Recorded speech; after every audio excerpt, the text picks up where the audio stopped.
Welcome to Awakening You channel. If you appreciate what we do, please support us. Thank you. Dear ones, I am Archangel Michael. Many are a little uncomfortable with this sequence of comments on the letters and the complementary texts of the letters of Christ. Annoyed, because they were unable to read, they are a little slow in understanding. So it's like I'm telling them the end of the film before they watch it. My brothers, the journey is not simple. The fact that I comment on a good part of what the letters say is simply for you to gain understanding. Disconnect my words from the letters, then understand that I am just continuing my teachings. Don't worry about being late or not understanding much. Everything in its own time. Each of you has a way of understanding and assimilating what is said. Some more easily, others not so much. However, no one is better than anyone else. If he had the ability to quickly understand what was written there, great for him, and may he continue on his journey. Now if you don't understand, it's slow or slow, in your opinion, what's the problem? Did I set a date? I even commented that you should have read all the letters, but what I said you should have read, I didn't say understood. Understanding may take years and this is absolutely normal. The important thing is that you understand. This is the great secret in reading these letters, not read like any book you read, put on the shelf, and what you read there, something went in, something didn't. What you have to do is assimilate each letter fully. Last as long as it lasts, 1 month, 2 months, 3, it doesn't matter. What matters is that you do your walk correctly. There's no point in wanting to rush. I need to read it because everyone has already read it and I'm late. What's the problem? Is someone charging you? Is someone blaming you for being late? In fact, behind who? Is there a milestone? Is there a stipulated finish line? So there is no delay. Each person is doing it in their own time, in their own understanding, their ability to absorb what is being said. If these letters were simple, they wouldn't have so many changes in their ways of thinking. So the important thing is that everyone reads, everyone studies, everyone absorbs the words that are there in the deepest way possible. It doesn't matter how long it will take, it doesn't matter how long it will take, do it as long as you can. No problem. Well, as we started yesterday, today I will comment on the texts of letters 4 to 8. So the main foundation of the complementary text of letter 4 is love, in which Sananda comments that there are 2 types of love, human love and love spiritual. I will try to give a brief description of each one here. Spiritual love is the one that can transcend any problem, can transcend any obstacle. It is the one that thinks about you, your happiness, but also thinks about the happiness of those around you. But no charges, no waiting for rewards, it's that love given from the heart, without expecting any kind of gratitude. It's that unconditional love, that even if the other person often doesn't give it back to you the way you think they should, you understand, and accept that your donation is unique, regardless of what the person does or does not do. It is that love that understands that the other, is not a piece of you, is not the continuation of you, the other is another soul, regardless of being a child, regardless of being a companion, regardless of being whatever he is in your life. You are one soul, he is another, so you respect his path, you don't intrude, you don't force him, you don't induce him. This is spiritual love, the one that realizes that the lessons are there to be learned, and each one has their own.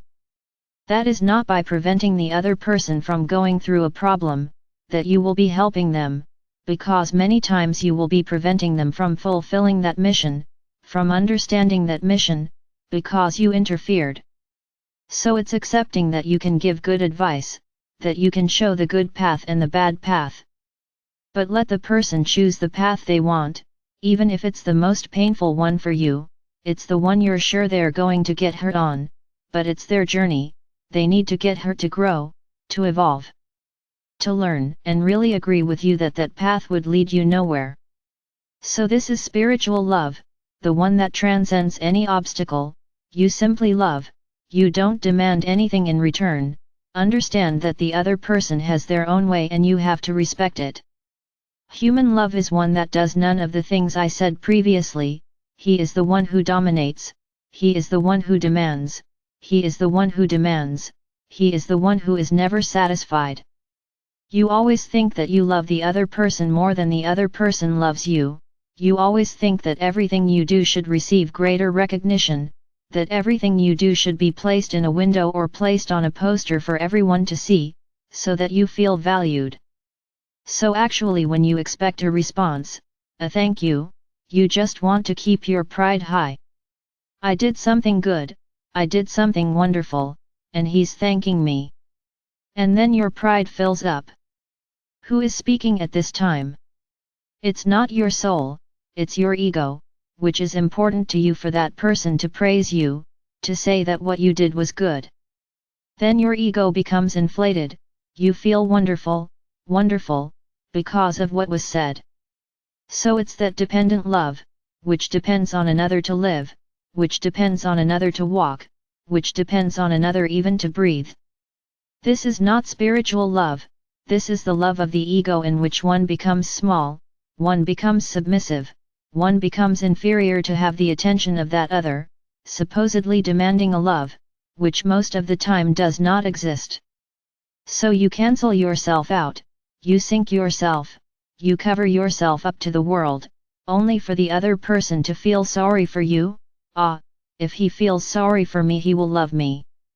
Nobody loves it when you show that you want people to feel sorry for you. They have this pity, not love. So my brothers, see what kind of love you are emanating to those around you, on any level. It's that spiritual love that you give yourself and don't ask for anything in return, because you know that everything you receive you planted in some way.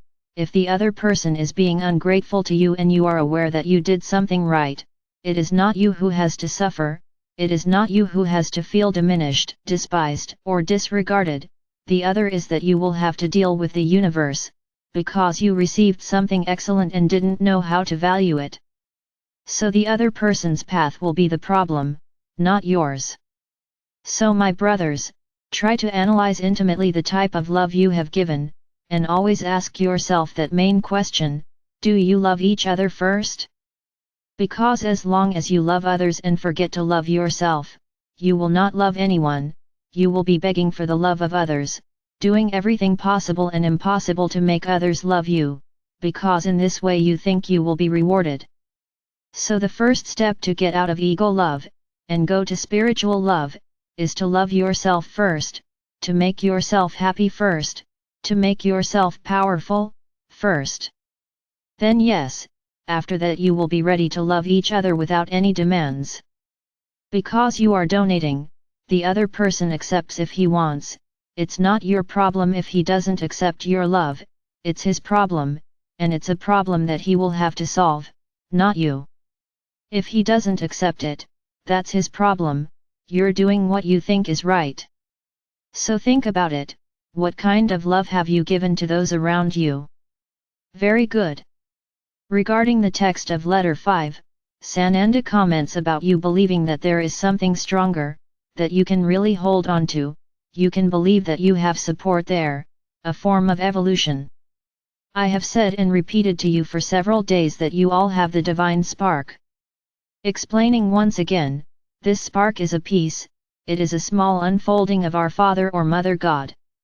So you all have a piece of it within your physical body, within your soul, at this moment, because it is this spark that keeps you alive and keeps you human beings.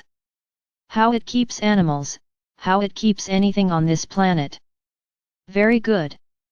Many still continue with limiting beliefs, that they are not worthy of having the presence of our Father or Mother God within their chest, that they do not feel worthy of having the presence of Sananda within their chest, or that of any other being of light.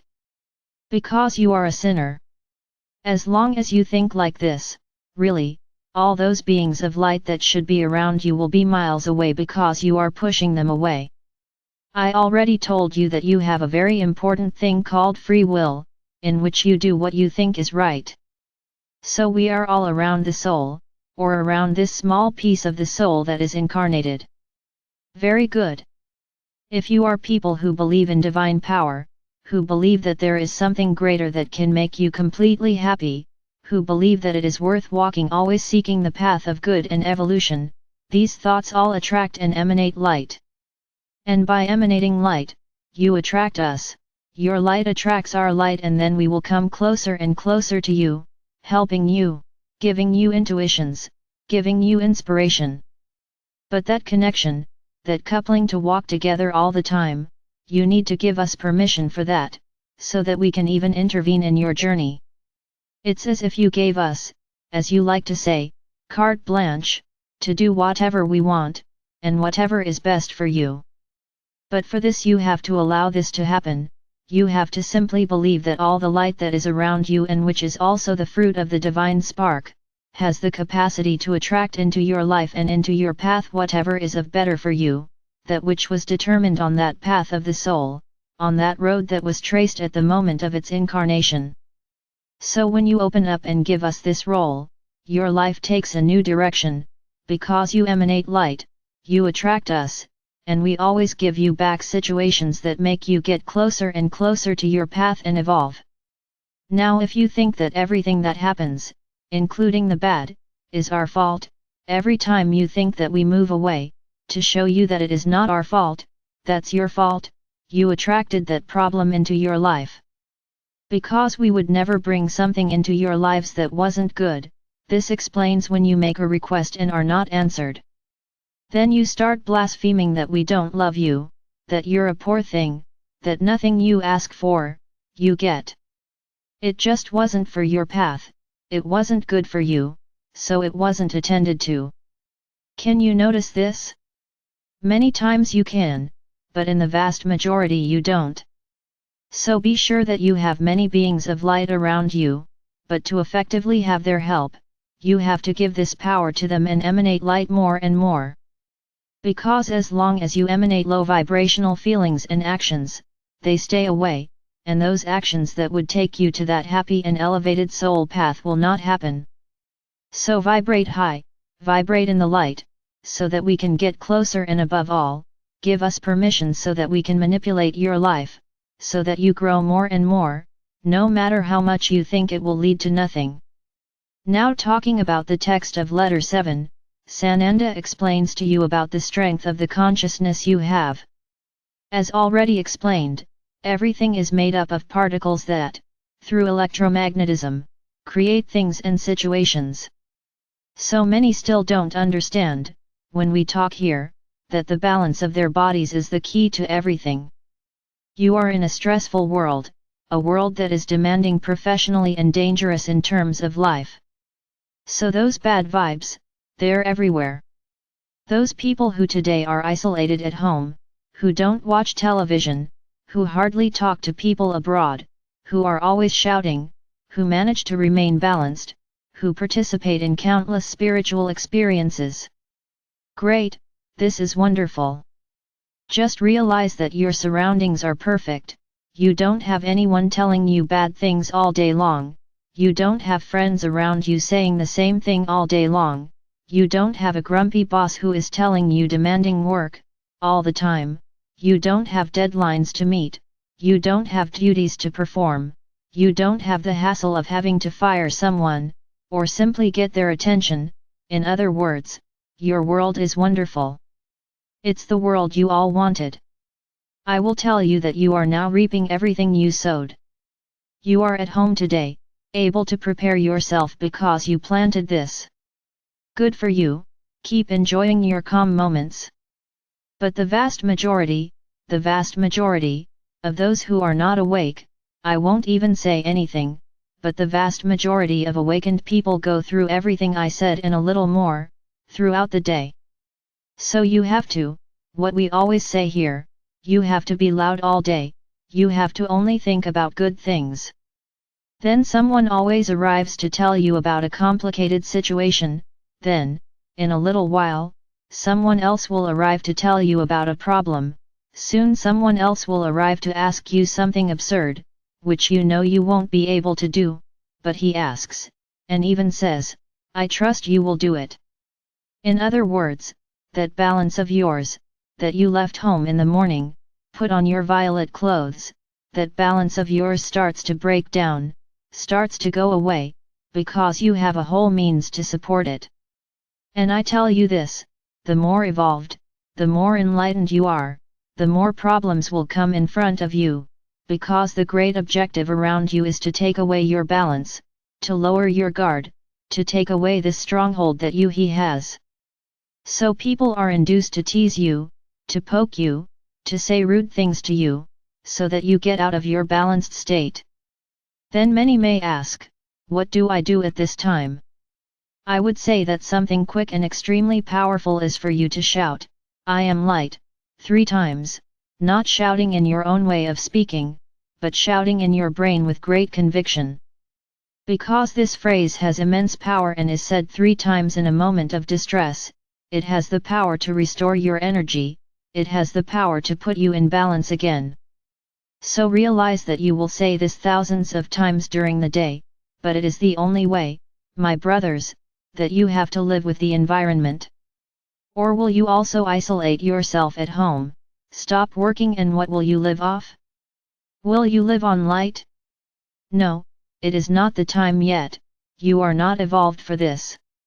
So you have to continue living in your environment, continue listening to those annoying colleagues, who only tell you about assaults, fights, problems, that boss who always demands more from you than you can do, because he supposedly trusts in your competence, and who screw you. How are you going to do it? So when you suffer this burden, stop for a moment, close your eyes and mentally shout, I am light, 3 times, and quickly your energy will rebalance itself, and you will even be able to fulfill what your boss asked you to do, in a way that you can't even imagine. Because you believe that everything around you will conspire for you to complete that task. So, you believe that the universe is conspiring to help you with everything, and I say more, you shouting this, you are filling yourself with light and you are emanating this light around you. So you end up balancing yourselves, and balancing those around you. And many will even ask themselves, why am I feeling different, strange? And they won't understand why. It's your light emanating, it's your light reaching their consciousness so that they stop saying so many wrong things. So my brothers, conscience is everything. The consciousness of everything you say, everything you think, everything you do is taken to the universe and is returned in the same intensity that you emanated. So if you emanate something with a lot of anger, it will come back in a very heavy way, bringing the same thing that caused you anger, and what will you have? More anger. Learn this. This is not invention, nor is it history, it is reality, it is the law of action and reaction. Everything you emanate, you receive back. If it is good, you will receive it in an even better way, if it is bad, you will receive it many times over, because that was probably a lesson that you didn't learn, and that you will have to go through it a little stronger, so that you can learn, otherwise you will always stay in the same place. So be aware of what you say, what you think, and what you want. Because nothing goes unnoticed in the universe. Anything. In relation to the text of letter number 8, in which Sananda asks you to believe that you are powerful beings, that you have an inherent strength, and that you are part of that divine spark. Get rid of dogmas, limiting beliefs, which only made you always walk in the same place on the scale of evolution. It made you always blame yourself, judge yourself, because everything you do is wrong, in the eyes of our Father or Mother God, and be careful later on. No, it's not the punishment, it's the harvest, of what you sowed. This has never been well understood, and your religions have made a point of showing you that you are eternal sinners, that you are always going against divine words, the words that were supposedly spoken by God or by Sananda. Many still cannot free themselves from these dogmas, many still think that, I, Sananda, Mother Mary, all the other archangels are on a very high pedestal, and that we could never be in contact with you, because you are dirty, you are sinners, you are bad, you have no morals to receive us, to listen to our voice. That's what many think. That's why I believe we can be part of someone's channeling. Who is he? Who does he think he is to be able to receive such a high being of light? How absurd! When can a person present themselves in this way, channeling a being of light? What a joke! That's what many of you think, which is why you don't believe that I'm the one speaking here, and many don't believe that it was Sananda who dictated these letters. That this is part of the mind of the person who wrote it, to try to change some things in the world, but that Sananda would never waste his time writing so many things. Yes, whoever still thinks like that, I really have some sad news for you, it will be very difficult for you to leave the third dimension. Because your heart is so trapped, it's so chained to ideas and dogmas that are so old, meaningless, that you can't open your mind to anything else, you believe in that and that's it.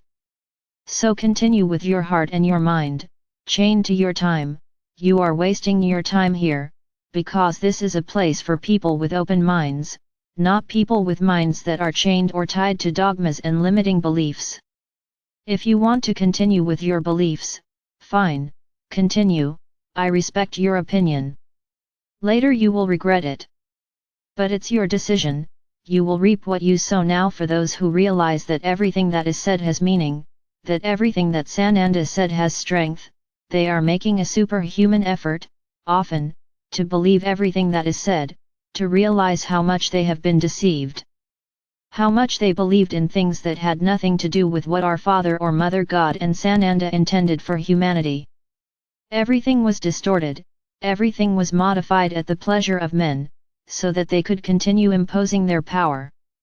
So my brothers, take a stand, either you believe or you don't believe, believing a little is not believing, either you undress, cut these ties and these shackles from your heart and your mind, and let yourself be carried away by this wave of wisdom and new concepts, or you stay tied to where you are, there is no middle ground. It's as if you've cut half the bonds, one part was tied up there, and the other part wanted to walk. As the bonds won't let you out, they don't let him walk. So, either you break all the bonds or you won't leave the place. There is no middle ground. Ah, I believe half of what Sananda says. So you don't believe in anything, because Sananda doesn't say anything that can take away one half and the other continues. Everything has a context. So, either you believe everything, or you believe nothing. Cut half of the ties like that, then I'm going to put my foot there, if I don't like it I'll come running back here, here I'm safe, here I have my ties, I won't get lost, but I'm going to put my foot in there and see what it's like. It's no use. It's the famous man on the fence, either you go or you don't go, half term is impossible to continue. So my brothers, assume the powerful being that you are, assume that you were deceived for a long time, learned the wrong things, which only made you manipulate and keep your lives stagnant in the same way, always. So now it's a different story, the path is open, the path is free, you just need to follow it. So my brothers, it's time to reflect. Even for those who haven't read the additional texts, what I'm saying here is enough to reflect on, it is enough for you to absorb what needs to be understood. And continue to be more and more firm on this journey. I am Archangel Michael. I am here, always, ready, to help each of you to cut these ties, to free yourself from all these dogmas and limiting beliefs.